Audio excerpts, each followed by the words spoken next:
Look छैन ठुला भाषणमा, ठुलो बन्छ सानो कामले। आपसको हात समाउन सक्यौं भने पहाडदेखि तराई एउटै नामले। कोही किसान, कोही सिपाही, कोही कलाकार, कोही शिक्षक, सबैको पसिनाले लेखिएको यो धरतीको गौरवपत्र।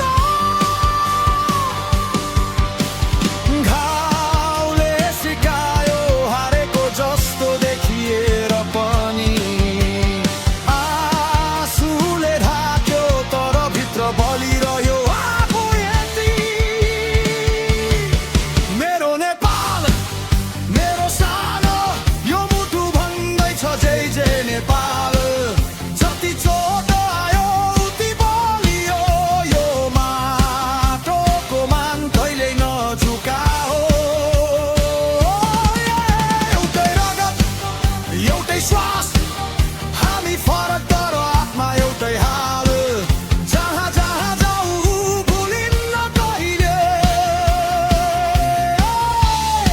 मेरो नेपाल, मेरो सानो।